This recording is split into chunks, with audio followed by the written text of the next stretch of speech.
ರಾಜ್ಯಕ್ಕೆ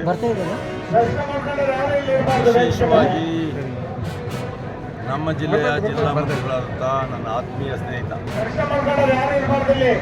ಸುಧಾಕರ್ ಅವರು ನಮ್ಮನ್ನು ಬಿಟ್ಟು ಈ ದಿವಸ ನಿಜವಾಗ್ಲೂ ಕೂಡ ಊಹೆ ಮಾಡಿದಂಥ ಒಂದು ಹೇಳೋದಕ್ಕೆ ಇಚ್ಛೆಪಡ್ತೀನಿ. ಮತ್ತು ನಾನು ಮತ್ತು ಸುಧಾಕರ್ ಸುಮಾರು 40 ವರ್ಷದ ಸ್ನೇಹಿತರು. ಪ್ರಾರಂಭದಲ್ಲಿ ನಾನು 3 ಬಾರಿ ಚುನಾಯಿತ MLA ಆದಮೇಲೆ ನಾನು ಮತ್ತು ಸುಧಾಕರ್ ಮತ್ತು 3ನೇ ಬಾರಿ 4ನೇ ಬಾರಿ 5ನೇ ಬಾರಿ ಎಲ್ಲ ಜೊತೆಗೆ ಶಾಸಕ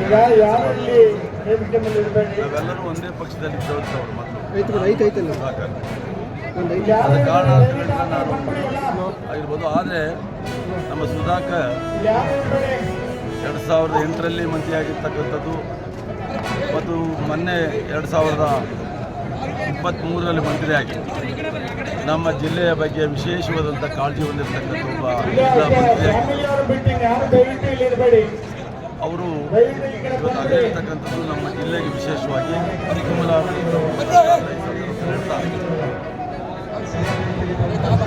ಅವರ ವಿಶೇಷವಾಗಿ 23ನೇ ಸಂಪುಟದಲ್ಲಿ ಸಚಿವರಾದ ಮೇಲೆ ವಿಶೇಷವಾದಂಥ ಗಮನವನ್ನು ಚಿತ್ರದುರ್ಗ ಜಿಲ್ಲೆಯ ಬೆಳವಣಿಗೆಗೋಸ್ಕರ ಕೊಟ್ಟಂತು.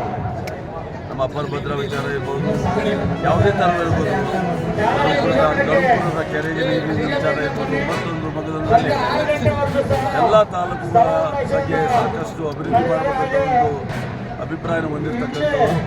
ಅವರು ಭಾಳ ಚಿಕ್ಕ ವಯಸ್ಸಿನಲ್ಲಿ ಅಂದರೆ 64-65 ಏನು ಭಾಳ ಇತ್ತೀಚಿನ ದಿನಗಳಲ್ಲಿ ವಯಸ್ಸೇನಲ್ಲ, ಆದರೂ ಕೂಡ ಚಿಕ್ಕ ವಯಸ್ಸಿನಲ್ಲಿ ಇವತ್ತು ನಮ್ಮ ಇರ್ತಕ್ಕಂಥದ್ದು ನಿಜವಲ್ಲೂ ಕೂಡ ನಮ್ಮ ಜಿಲ್ಲೆಯ ದುರಾದೃಷ್ಟ ಅಂತ ಹೇಳ್ತಾ, ನಾವು ಯಾವುದೇ ಪಕ್ಷದಲ್ಲಿದ್ದರೂ ಕೂಡ ನಾವೆಲ್ಲರೂ ಭಾಳ ಆತ್ಮೀಯವಾಗಿ ಜಿಲ್ಲೆಯ ವಿಚಾರದಲ್ಲಿ ನಾವು ಕೂಡ ಅವರ ಜಿಲ್ಲಾ ಮಂತ್ರಿ ಆದಾಗ ಏನಾದರೂ ಅಭಿವೃದ್ಧಿ ವಿಚಾರದಲ್ಲಿ ಹೇಳಿದಾಗ ವಿಶೇಷವಾದಂಥ ಗಮನವನ್ನು ಕೊಟ್ಟು ಅದು ಕಾರ್ಯಗತ ಮಾಡ್ತಾಯಿದ್ರು. ಅವರು ನಿಜವಾಗಲೂ ಕೂಡ ಅವರು ತಗೊಂಡಿರ್ತಕ್ಕಂಥದ್ದು ನಮ್ಮ ಜಿಲ್ಲೆಯ ಜನತೆಗೆ ಒಂದು ದೊಡ್ಡ ದುಃಖದ ದಿನ ಅಂತ ಈ ಸಂದರ್ಭದಲ್ಲಿ ಹೇಳ್ತಾ, ಮತ್ತು ಅವ್ರ ಕುಟುಂಬಕ್ಕೆ ಅವರ ಅಗಲಿಕೆಯಿಂದ ಆಗಿರ್ತಕ್ಕಂಥ ದುಃಖವನ್ನು ಭರಿಸುವಂಥ ಶಕ್ತಿ ಭಗವಂತ ಕೊಡಲಿ ಅಂತೇಳಿ ನಾನು ಅವರಿಗೆ ಧೈರ್ಯವನ್ನು ಹೇಳುವುದು. ಮಗನನ್ನು ಈಗ ತಾನು ಭೇಟಿಯಾಗಿದ್ದೇನೆ, ನಿಜವಾಗ್ಲೂ ಭಗವಂತ ಅವ್ರಿಗೆ ಶಕ್ತಿ ಕೊಡಲಿ ಅಂತೇಳಿ ಮತ್ತೊಮ್ಮೆ ಹೇಳಿ ಮಾತಾಡ್ತಾರೆ.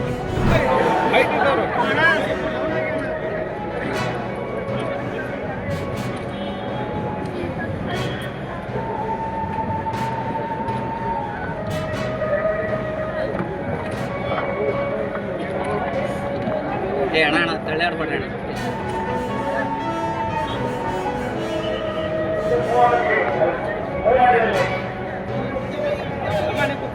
ಎಲ್ಲ ಸೈಡ್ ಬರ್ರಿ.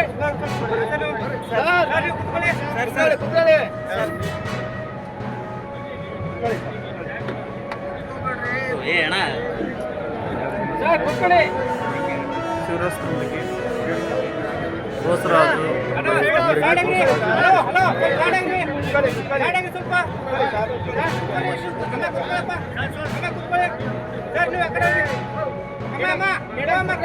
ಸರ್ ರಘುಮೂರ್ತಿ ಸರ್ ಸರ್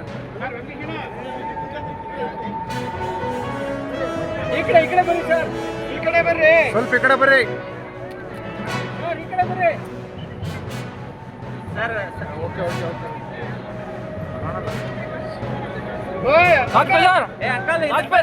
ಸ್ವಲ್ಪ ಯಜಮಾನ್ರಿ ಒಂಚೂರು ಹಿಂದಕ್ಕೆ ಸರ್ರಿ. ರಾಜ್ಬೀರ್ ಸರ್ ಸ್ವಲ್ಪ ಸೈಡು ಈ ಕಡೆ